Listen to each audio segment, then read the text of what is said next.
Not quite faster than a speeding bullet, but the Shinkansen Nozomi is Formula One fast with top speeds of 186 miles per hour. Now here's some highlights and an animated map of our trip today. We're heading from Kyoto via Osaka through Kobe, which is the site of the 1994 very deadly earthquake, and then on to Hiroshima. And kind of like what we saw coming down to Kyoto, the alternating scenes of industrial, residential, and agriculture just staggers the mind on the most advanced and connected rail network in the world. And even though some other tiger nation economies have caught up and in some cases arguably surpassed Japan, its industrial might remains formidable. Just awesome.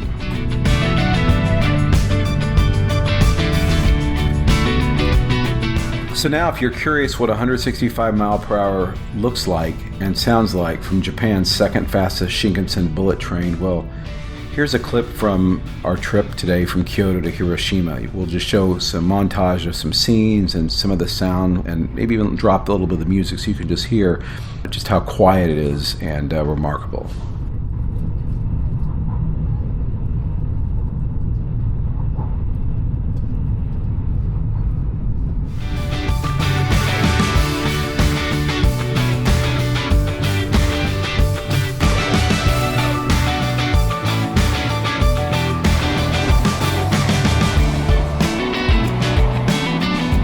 Well, it's very late as we arrive here into Hiroshima. Well, our Hiroshima home away from home is the Hilton Hiroshima. This is a modern sanctuary in the heart of a city with deep history. And from the moment you walk in, everything feels super elevated. The minimalist design, the quiet elegance, bonsai trees, very signature, and lovely Hilton service, which somehow anticipates what you need before you ask. Now, I'm a Diamond member, so the experience is a bit dialed up. You can see we've got room upgrade, early check-in, and the crown jewel on the top floor is the executive lounge. And it's peaceful, exclusive, and beautifully curated. Breakfast with city views, light refreshments all day, and in the evening you get these wine, cocktails, happy hour, just a nice, chill place that feels a world away from the bustling streets below. And the rooms themselves are spacious, sleek, smart, warm lighting, local textures, and we have this grand corner room with almost 180 views of the city, which is really special, especially seeing it at night. I can only imagine what it's going to look like tomorrow. And there's a onsen-style spa, the indoor pool, understated luxury throughout the hotel. We didn't make it through everything, but whether you're here to reflect, explore, or wine, the Hilton Hiroshima is just spectacular. And by the way, they didn't pay us or give us any influencing cash or free stays for this. I'm just a longtime devotee of Hilton, and here's one of the reasons why.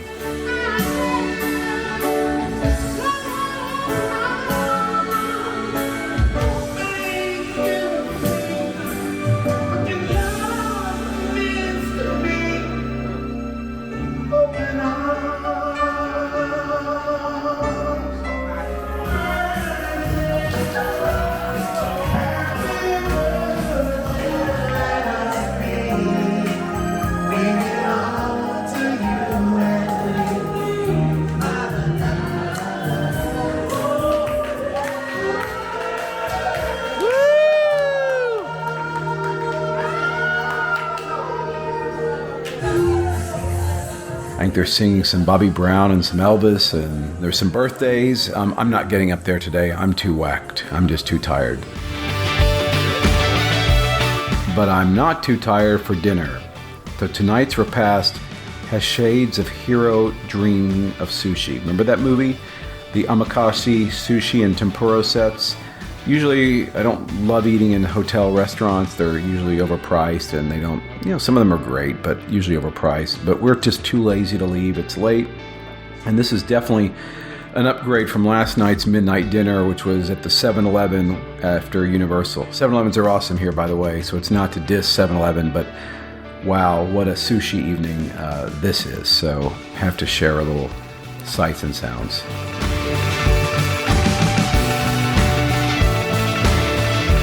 Tempura and omelet.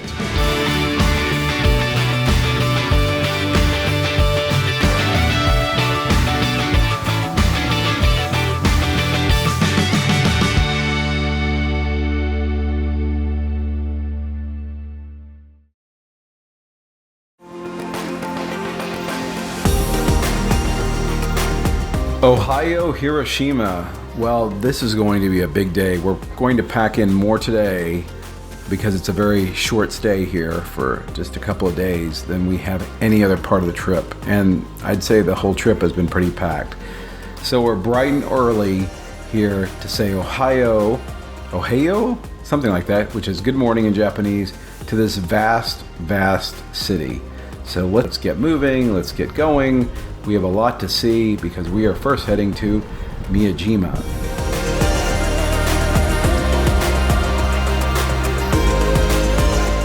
Come with me across the sea for a scenic boat trip across Hiroshima Bay from central Hiroshima to Miyajima Island. This is going to be really something. The boat is very, very small and narrow, but these are the ferries that are used back and forth to go to this can't miss island and one of the most famous shrines and sites in all of Japan. Let's take a ride.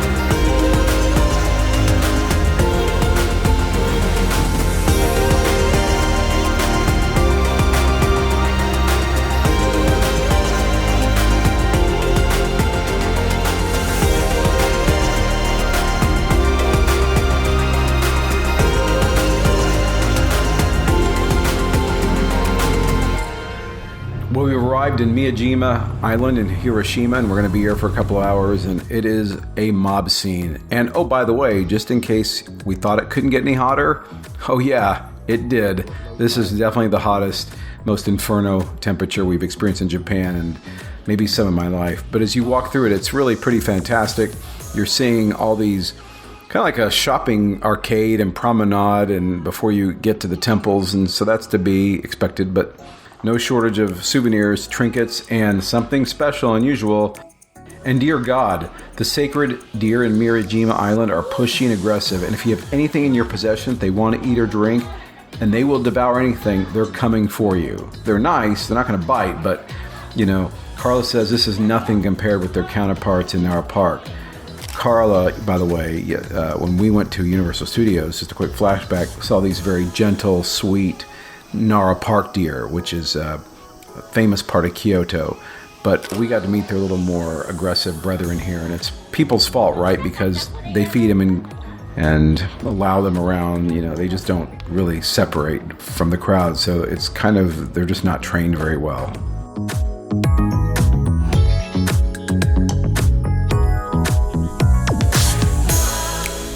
So we've made it out to one of the most iconic spots in all of Japan, and really all of the world, and this is the spectacular gate, the torii gate of the Itsukushima Shrine on Miyajima Island across Hiroshima Bay.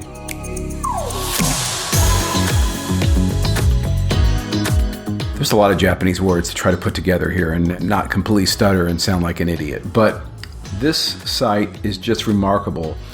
Now, we are here at low tide. That's kind of cool. We can get right underneath it. We can walk out here on the mud. It's actually about 100 yards off of land.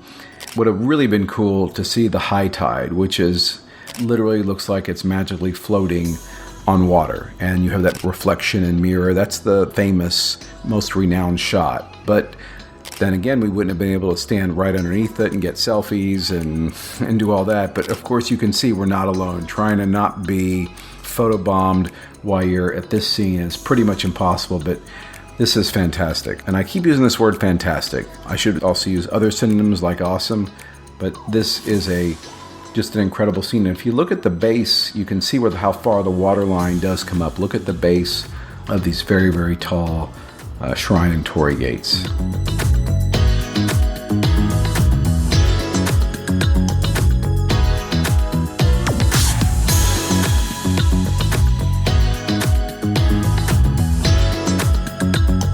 So, the Itsukushima Shrine is the most famous for its torii gate, but the shrine complex itself consists of two main buildings. There's the Hansha Shrine and the Seisha Marodo Jinja, as well as 17 other different buildings, and they appear also to float on water like platforms.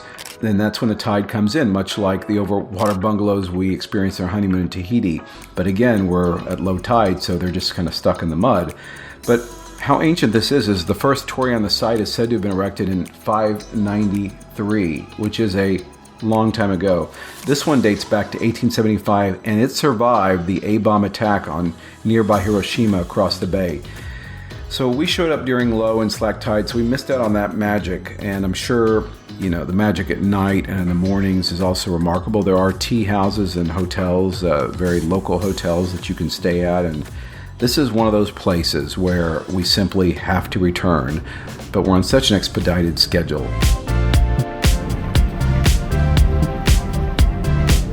All right, we have a boat to catch. We've got to get our ferry back to Hiroshima, and as upbeat as the morning has been and beautiful, we are going to be encountering, obviously, the main reason people tend to come to Hiroshima. We're coming to a very daunting spot, and that's basically ground zero for when the first atomic bomb ever exploded on a population center and dropped on Hiroshima, basically was significant to ending the war in 1945. So we're heading on the boat across to that, and already things are going to get just a little more somber.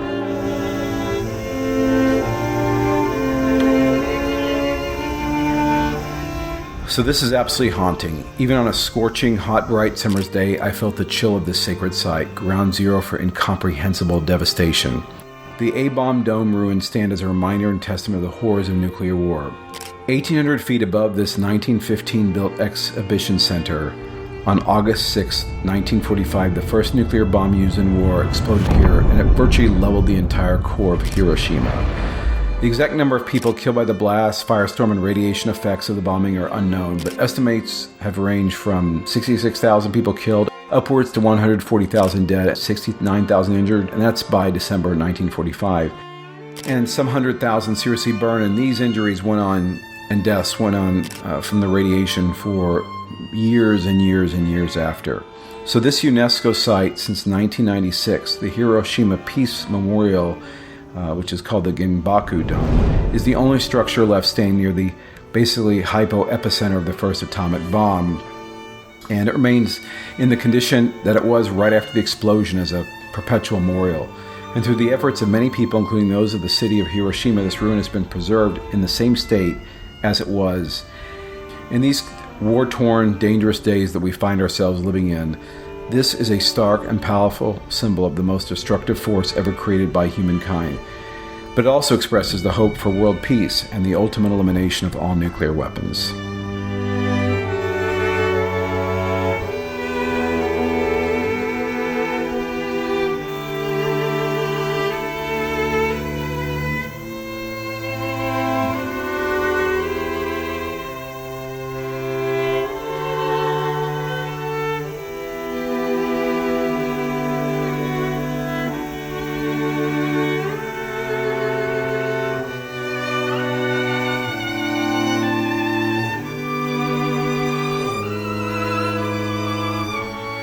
Around Peace Park, there are many memorials and shrines for the victims and memorials for those afflicted by the A-bomb.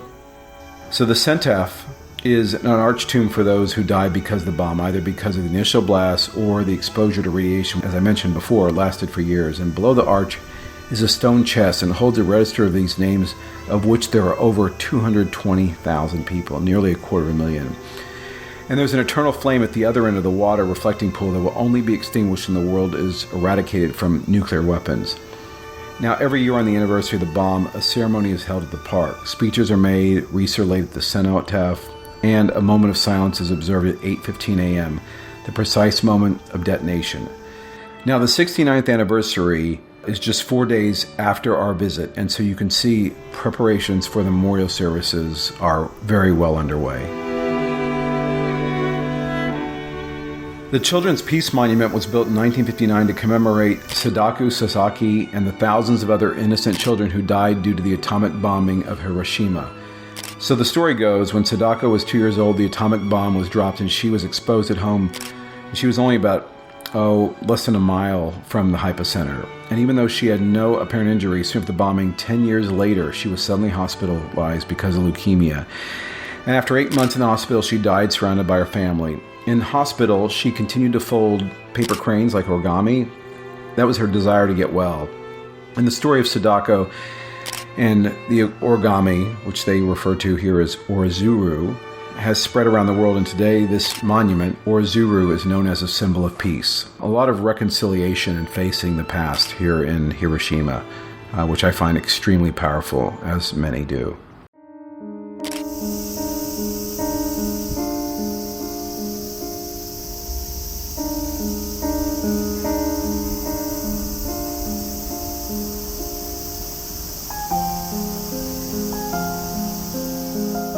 Another incredibly powerful memorial is the Hiroshima National Peace Memorial Hall for the atomic bomb victims.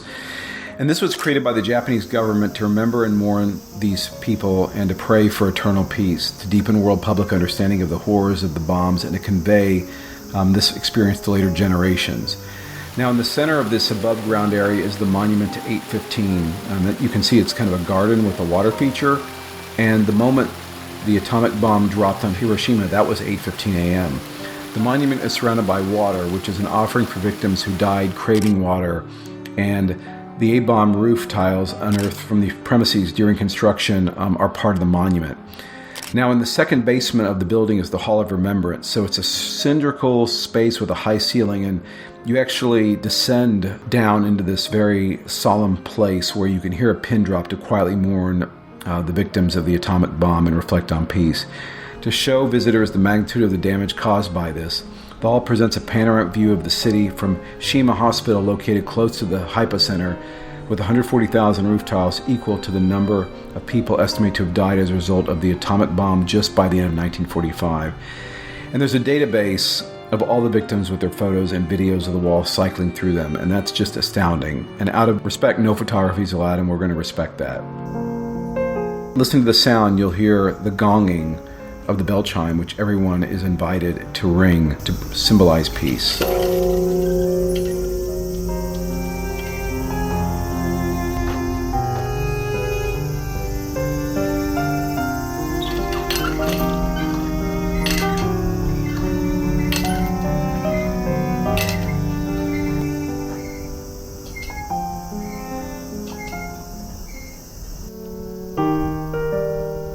Hiroshima's Peace Memorial Park is a stark oasis of tranquility from the horrors that occurred here 69 years ago. And by stark, I mean a stark symbol of beauty versus ultimate destruction. Before the bomb, the area of this park was the political and commercial heart of the city. And for this reason, it was chosen as the target for the nuclear bomb, the atomic bomb that was detonated and dropped by the Enola Gay. Now, 4 years to the day after the bomb was dropped, it was decided that the area would not be redeveloped, but instead devoted to memorializing the catastrophe and creating hope that it never happens again.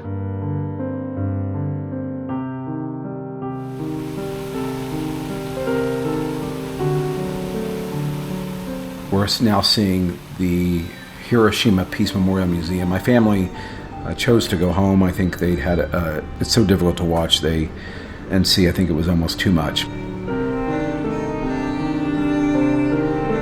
When you enter the Hiroshima Peace Memorial Museum, is this immersive, interactive projection mapping experience which does an incredible job of just displaying the scope and the power of the atomic bomb that was dropped here on August 6, 1945, you see a map of what kind of the city looks like, a satellite map essentially, and then the bomb drop, and then the nuclear blast and the waves that emanated from the hub. And it is just overwhelming to see the distance and the destruction, and this illustrates it in a way that I've never seen before.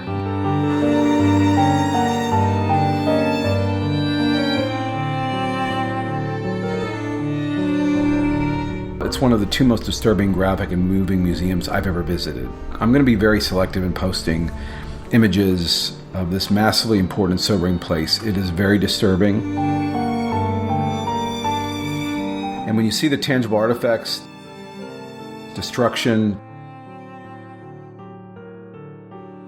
the victims and remains following the dropping the bomb, it's almost too much to bear. And as an American, knowing we perpetrated this adds a level of complexity and, yes, guilt, even though it's controversial that many say the bomb prevented an even worse outcome for both sides. And this, in effect, many say, ended the war. Now, this institution in 1955 opened, and to this day, an event 69 years in the past seems very present. I was not alone in being overcome with emotion, ultimately hope that mankind would not exterminate ourselves in another nuclear Armageddon.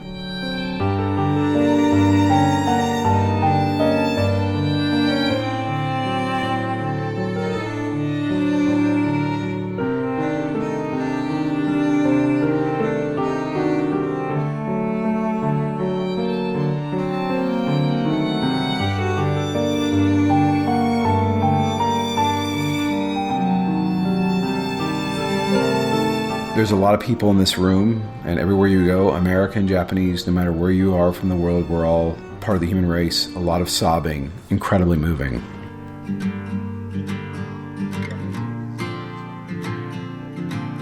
Hiroshima is a remarkable place. It is a place of absolute devastation, but it is the story of absolute resilience. And I wish I could have spent a few more days here. I think we just thought, well, we only have limited time. Let's see the atomic bomb and exhibits and the museum and the island. But really, this is such a beautiful city and really warrants so much more time. And frankly, I needed some time to process everything I'd seen. So I decided just to walk home today. And it struck me that remarkable how the city was annihilated 69 years ago from when we shot this video in 2024. And its sister city, Nagasaki, leveled by the worst man-made disaster in history. And yet today, it's one of Japan's largest and most important cities, teeming with life, business, and beauty. So if this place isn't resilient, I don't know what it is.